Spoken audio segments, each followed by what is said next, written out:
Eli. Hello, welcome everybody. This is the first episode of the SLU crew with myself, Dorian Brown, co-host Tyler Coleman, and our other co-host, Mr. Earl Austin. St. Louis American. How you doing, Earl? I'm fine. How are you guys doing? We're doing pretty good. Excellent. We just want to dive right into it, man. The SLU Billikens basketball season is now fully underway. We had 2 exhibition games and now 2 regular season games where the SLU Billikens are now 2-0 in regular season play. Let's start a little bit. For those who don't know, the 2 exhibition games. Tyler, what did you see out of those 2 exhibition games? First game was against Quincy. They're both of the exhibition games were at the Chaffetz Arena. I thought the guys were hitting on all cylinders in the first game and first exhibition game. I seen good energy. Tremaine Enzabel, he had like 19 points, 7 assists for the first game. That was good. Then the second game we played against UMSL was a little stagnant. I felt like offense wasn't as jailed, kind of got away from things, and we let them kind of push us a little bit to the wire, which it really didn't need to be. Got you. And Earl, you're on the sidelines up close. What did you see in the exhibition games that you liked? In those games, those are like they say dress rehearsals. So I'm, not really looking at it as a more critical eye as how we regular season. Obviously, that game against Quincy, we were much sharper.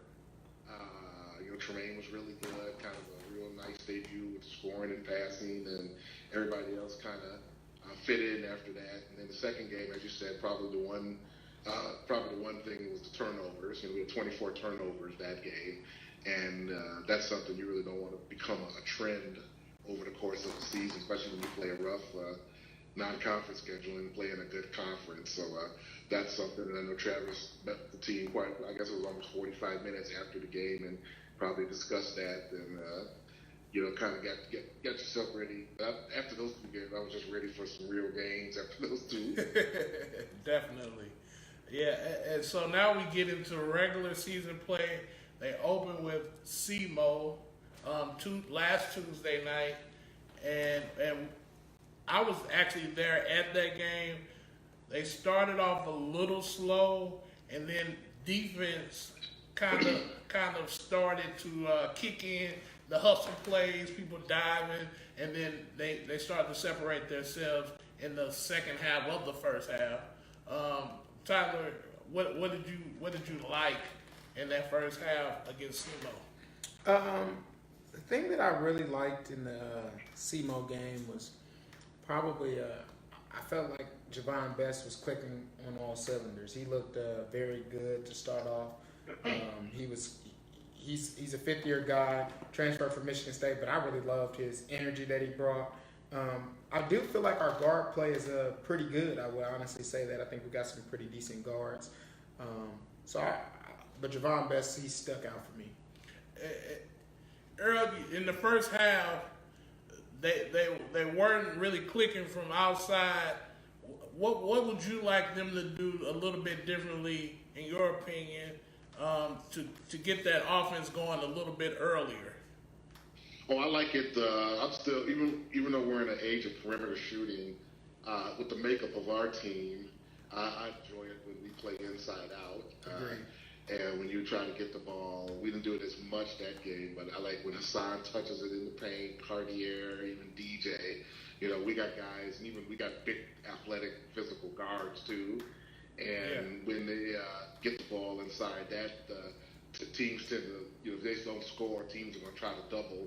And then you get some easy kickouts and some ball movement, and then you get wide open shooters in that regard as well. So I think when that happens, then you get floor balance too for offensive rebounding, which I think is a major strength of the team. So I enjoy that part on the offensive end. I think it cuts down on turnovers too as well. I think in the first half of that SEMO game, I was impressed most defensively because they really were to get out and cause turnovers and be aggressive, and then you do that. That means you get out in the transition game and make some plays happen on the fast break, especially when your half-court offense isn't where it's going to, where it's not where it needs to be right now at this point of the season.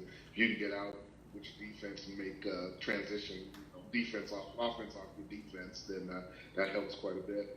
And also, just to touch upon that as well too, another thing that I found interesting is Cartier Gordon started, but he had 2 quick fouls early. DJ Foreman had to come in, and he came in with a lot of energy. Yeah, a lot of energy. He finished with 12 points, 5 for 6 from the field. And from these 2 games so far that I've seen, and even through the first 2 exhibition games, I'm seeing the energy that DJ Foreman brings off the bench is something that the Billikens need a lot. He rebounds well, and he finishes well around the cup. So that's something that I've seen that's been big so far. Yeah. DJ is such a smart player because he's as good as any big man I've seen around college basketball at moving without the ball. Usually when you think of moving without the ball, you think of guards cutting to get to the basket or coming off screens to shoot 3-point shots. He reads Hassan or Cartier, that double team, as you said, and he's always cutting. He'll get the majority of his buckets cutting to the basket, playing off of his teammates, or he'll go to the offensive glass and then say he'll get out in transition. So he's just a high basketball IQ when it comes to playing in the post. He's a good passer as well. Definitely. And I like what you mentioned about the defense. I thought the help defense was really good. Off the pick and roll, they came and they helped their the guy who was helping the pick. And so I feel like that's going to be key for them come when it's conference play. That defense intensity matches their offense as well. So I really think that's important. The second half, what did you see from coming from the locker room that you like from the Billikens offensively? I thought in the second half we kind of showed glimpses of. It was a lot to be happy about, but the thing I will say I did like is I did like how we were tough down the stretch, and that's in both games. I thought we got a little stagnant on offense. I didn't think that the ball kind of started sticking a little bit, and I didn't think that we fed the post as well with Hassan, DJ, and Cardio. But I think they're trying to figure it out because you do have so many new guys. Yeah. And you have freshmen coming in playing as well too. So they're just trying to figure out how everybody's going to gel. So I think it's going to be okay in the long run. But I would say I liked our grit to finish the game. Yeah. And Earl, how did you feel about the second half coming from halftime? Did you like the intensity on defense? And did you like the movement on offense? Well, I liked it when we stretched the lead out to 22 points. We continued, we really went on a run and got the lead at the 22 points. After that, I didn't enjoy watching them cut the lead down to 5 points. Yeah. Last minute of the game. And a lot of things we had a lot of breakdowns. Obviously, our free throw shooting down the stretch. And then Rick Ray did a great job of playing the clock game. They put us on the free throw line, but they were scoring quickly. Defensively, we didn't play as well. They were getting quick scores, straight line drives, and then they threw in some shots. You're feeling a lot of confidence, and they threw in some shots that were like, oh my goodness, And then all of a sudden, it was a battle. But the main thing we had to clean up down the stretch was if we won by 10. If we make free throws, even with them scoring and fouling, then it's still about a 15, 17 point win. But going 1 of 2 from the line, then they make a 2, make a 3, and stop the clock quickly. Then all of a sudden it was a 2-possession game, and they had the ball. And lucky Tremaine hit some free throws down the stretch, and we got it back to 10. So that was probably the main takeaway from those last 8-9 minutes of the game against SEMO. Yeah, it was kind of weird to me because I don't know if they were just playing down to their competition or if they were really struggling. To me, it just seemed like they may have lost the enthusiasm a little bit to play SEMO. How did you guys feel about that? I'm going to be honest with you. So I really do believe that they kind of did play down a little bit. And the reason I say that is even because of last night, they showed glimpses when they needed to Yeah. of being a good basketball team. Yeah. And I think sometimes I think right now when you have older guys mixed with young guys as well too, I think the thing that they're trying to get over the hump is that we're trying to showcase to the committee that we're always going to play good no matter who we play. So it's just something I think we got to work on, but I think it's something that's honestly fixable. And it was a quote that I read the other day about Coach Ford. He said he was talking about that 3-point shooting over last night. Yeah. And he said something about how they make big shots when it matters, when they need it. Yeah, I know. So that was kind of something that kind of stuck out. And when I look back at it, he was right. But what did you have to say, Earl?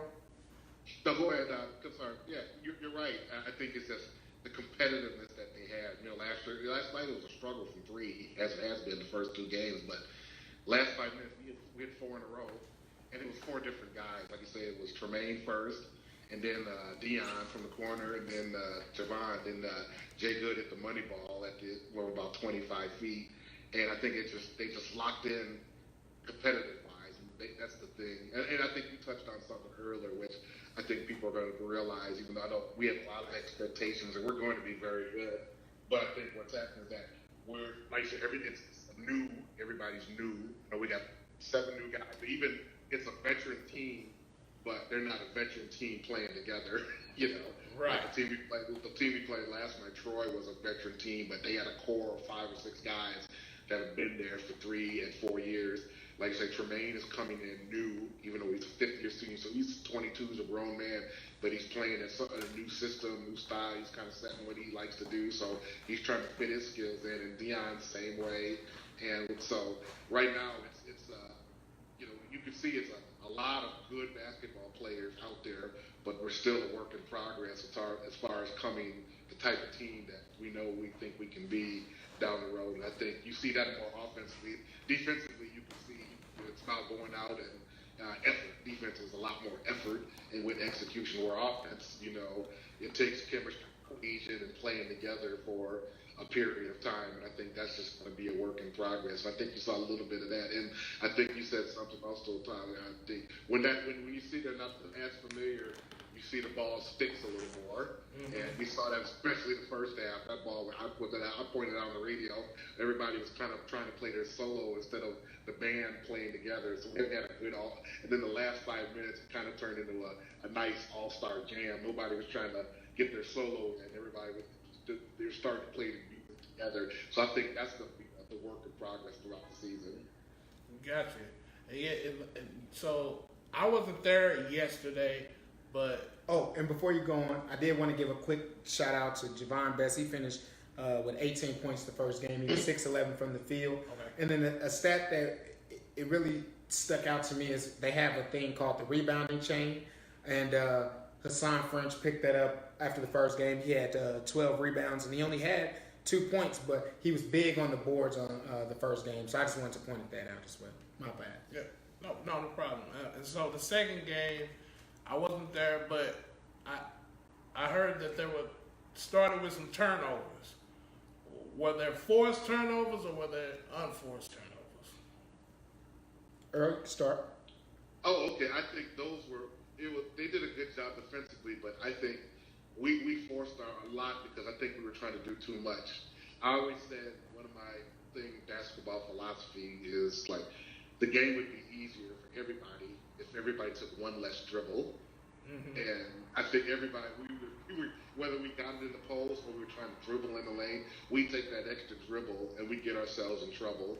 And I think that's what happened in the first half. We didn't shoot the ball well, but like I said, we turned it over, and we actually were down 13 points. And then they're a good team. They got the ball at least 3 or 4 times and turned them into easy, fast break points. And they really knocked us on our heels for a while there. And luckily, then we were able to make a nice push and get it back to 6, a manageable margin right before halftime, which I think made it a little easier in the second half. But yeah, 13 at home against a team with a lot of confidence and some veterans was pretty dicey there for a moment. Something that I seen that I really liked in the moment of the game, I was a little frustrated with the guys, as a fan, because you want to see greatness from the jump. But now being able to step back and actually think about the win, I find it to be a big win. And it's crazy that I say that because they were down by 13 and they were better than Troy. But the thing I liked was down the stretch, the guys really started getting in the groove. And the reason I say that is they started going down low to Cartier. For a little bit of a stretch, he was going to work. So then they started doubling down on Cartier in the second half. Then it opened up for three balls to start raining as well too. Jordan Goodwin was huge all night long, 15 points, 9 rebounds, 5 assists. He had a lot of energy.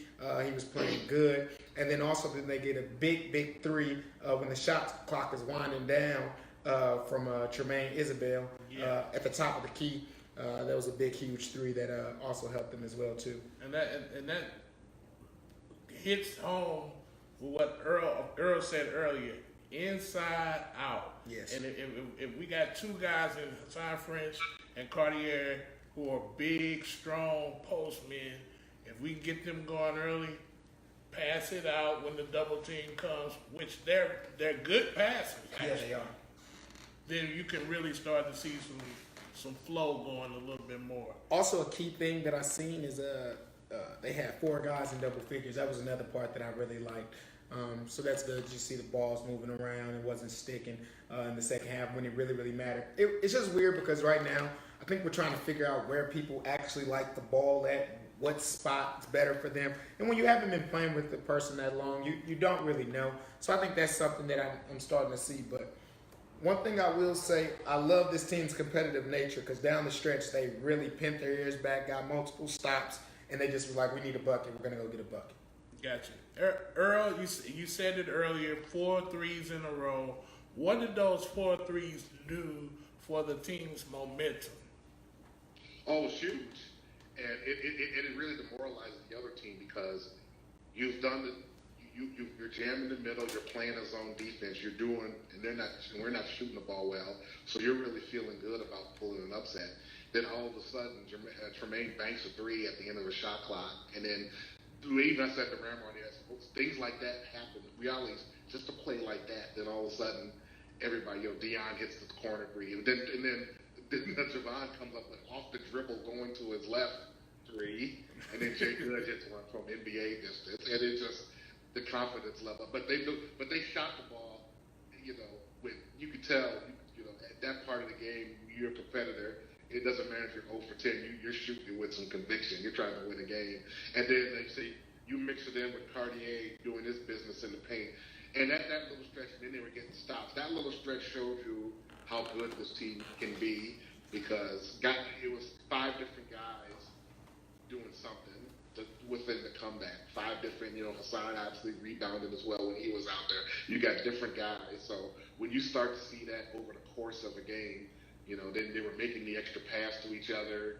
They were helping each other in the offense. So that was just kind of a glimpse of what this team is capable of being. And at that time, when you're struggling and you're tired, and your feet were held in front, you were pushed against the wall. That's how they responded. That's how I was encouraging. Like you said, I'm sure everybody in the building was frustrated for 34 minutes, but you saw kind of what this team is made of mentally with what they were able to accomplish down the stretch. And then that's going to be big coming up throughout the season, especially with the A10 being so competitive from top to bottom. It's grit, toughness. Absolutely.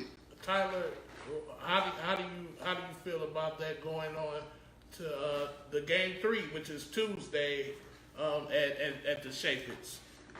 I will be in attendance. I'll definitely be there. And to be honest with you, I think that I expect to see them take another step forward. I mean, I still expect a couple of struggles, just because I think it's going to take maybe 10, 12 games for them to start getting 100% gel. But I think we're going to start seeing them pick spots better. Because I even seen it last night. The first game, I think Cartier and Hassan French combined for like 3 post touches for shots. You know what I'm saying? But then I seen it. It expanded in game 2. So I think they're starting to figure things out. I think they're starting, and I'm not really that worried. I think they're gonna be okay. And I see them going. I see them expanding their record to 3-0. Earl, I don't want to put you on the spot here. Do you know anything about North Alabama and what the Billikens have to face come Tuesday night? No, I'll probably by tomorrow I'll start looking at the team. Right now I'm just really still just concentrating on our guys right now. Gotcha. But usually a day out though I'll delve into that opponent as well. But as you said, you always look for a challenge at this stage of the game. When you play against teams that are playing by games, they have nothing to lose and everything to gain, and they're going to come and give you their best shot. It's their opportunity to pull off an upset and get on the highlights or get on the ESPN ticker and that's it, and make a name for yourself. You do that, and you've seen that already. There have been teams that have come in and one you saw SLU Carbondale team will play in about 3 weeks, went in at Rupp Arena and had Kentucky down by 7 points. You're absolutely right. So you have to meet that kind of challenge mentally and be ready to play. And also, Earl, I just want to also speak upon speaking about the schedule and games in advance. After the UNA game, then they got Seton Hall, and then they got Pittsburgh. So I think Coach Ford did a great job of being able to put together a schedule that's going to showcase his players, number one, but two, also give you that strength of schedule that you're going to need to possibly make a bid to go to the NCAA tournament. Oh, it's a monster. There's no doubt about it. Like you said, after North Alabama, then it really gets, like you say, the 2 East Coast games and Carbondale and Houston, Butler, Oregon State. Yeah, I mean, it's no joke. But so that's why we have to continue to build and get better because it gets really difficult from here on out. And that's not even starting with conference play. So that's going to be a lot of fun with these challenges. Dorian's been asking a lot of questions so far, so I kind of want to put him on the spot and you as well too. Who's been the Billiken that you've liked the most so far, and who is the guy that you're wanting to see take another step into helping this team? Well, I think I like. I'm a bench guy. I like DJ a lot and what he brought to the table coming off the bench. I think you're going to need that one guy that you can depend on when one of your starters is not having the great night that they're usually having. So I think DJ is very important to the mix. Earl. Sure, I think, you ask me who my favorite is. That's like asking who your favorite child is. But the one guy I think is the key I want to see step forward to make a big contribution is Deion Wiley, because he provides something that can really put this team to another level. That ability to knock down the free ball. And he was 2 for 8. He hit a couple key ones. But Deion is still a little injured. He's still he even said he's about 85%. He's got an ankle problem, Achilles a little bit. So, and as a shooter, the most important part of a shooter is your legs. Definitely. And if you're not always 100%, it's just not going to be 100% your shooting. You're not going to shoot at peak. So, get him rounded into form and rounded into shape. His ability to come in and knock down open threes will be a huge once he gets fully mended and playing at full capacity. That'll just open some things up because you got the bucket getter Tremaine, you got the all-around guy at Jay Good, you got the guys inside, the post guys and Cartier and Hassan, and then Javon kind of gives you a little 3 levels at time. The mid-range gets a bucket and then the occasional 3, but the guy that can just catch it and knock it down is Deion. That's his reputation, and if he can get himself all the way healthy, and I think that'll be big for us. Definitely. So we're about at the end of the show. I'm going to ask you two both your final thoughts on SLU basketball, the last 2 games, and then these next couple games going forward. We'll start with you, Earl. Oh, I think folks just getting to continue to be encouraged. It's, like I said, I think with the expectations, and I think folks were like, because we didn't blow teams out by 30 and 40 and come out the gate like Kentucky or Duke, and they're like, oh, what's the matter? Well, like I say, it's a work in progress. Guys are new, we're working together, so I think we're just going to continue to get better and better, and hopefully once we get to the the meat of the non-conference, you'll see them really start to hit the. Remember last year we struggled those first couple of games. Then all of a sudden we hit Madison Square Garden and we beat Virginia Tech on national TV, and people were like, "Oh wow, where'd that come from?" that's how it works sometimes. So I think they just need to continue to get better, and then once I think you'll start. Once we hit the East Coast next week, and the kids know who they're playing. They look at and they know what are big games. Every game's big, but they know what the real big games. I think you'll see them continue to respond to the challenges as well. So I'm very much looking forward to it. I've seen some things that I'm excited about, and the thing I'm excited about is I don't think we're gonna shoot the 3 ball as bad going forward. I really don't. I think we're probably at the worst. Free throws. Yeah, well, free throws have been a problem, but I think we'll figure that out too. We just gotta get more confident. I did see some free throws down the stretch. I mean, we missed a couple down the stretch, but we made some big ones as well too. What I'm really looking forward to is seeing these guys when they get in those big games that are about to come up. Because the one thing I do know is I've talked to every player on the team, and one thing I'm going to tell you is those guys aren't afraid. And the reason I'm going to say that is Coach Ford has done a good job to get guys that have played at high-level basketball in high school and have been able to play high-level basketball in college. These guys aren't afraid to go play with anybody in America. That's one thing. And I think they also feel like they have something to prove. And they know. And the thing is, we're all hard on them a little bit, but they know they're not happy at where they're at, and they know where they're trying to go. And I think they'll be fine. And I know one thing is Coach Ford and his entire staff, they'll go to the drawing board, make sure they work out whatever kinks they need to work out. And I've seen adjustments from game 1 to game 2. So, and the thing is when they didn't have much last year, they surprised people. Yeah. So I'm looking forward to just seeing the progression, and I think we'll be fine. And I think you should look up and you mess around and look up, and we're 5-0, 6-0, and then you're starting like, dang, we'll keep winning. We have winners. That's the thing that I do like. And then the last 2 things that I want to say is shout out to the student section. They came to the game the last 2 nights, and they're adding that presence of an actual college feel. Like it makes you kind of want to go to the games. And then shout out to the St. Louis fans for coming out as well too.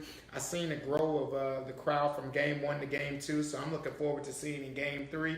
And I expect when the guys just keep going, I expect to see a packed house, especially at the Butler game. Yeah. I'm looking forward to that. That's our first real test at home, and I'm looking forward to seeing everybody at the Butler game. So I'm looking forward to that. Well, this is the SLU Crew Podcast, all SLU basketball. We're here with Earl Austin Jr., Tyler Coleman, and myself, Dorian Brown. We thank you for tuning in, and we'll see you in 2 weeks. So this is a bi-weekly show. 2 weeks, we will be back with the podcast and more Billikens basketball. Sounds good. I'm looking forward to it. Me too. Thank you, Earl, and we'll see you in 2 weeks. See you. Thank you. Appreciate you guys. All right.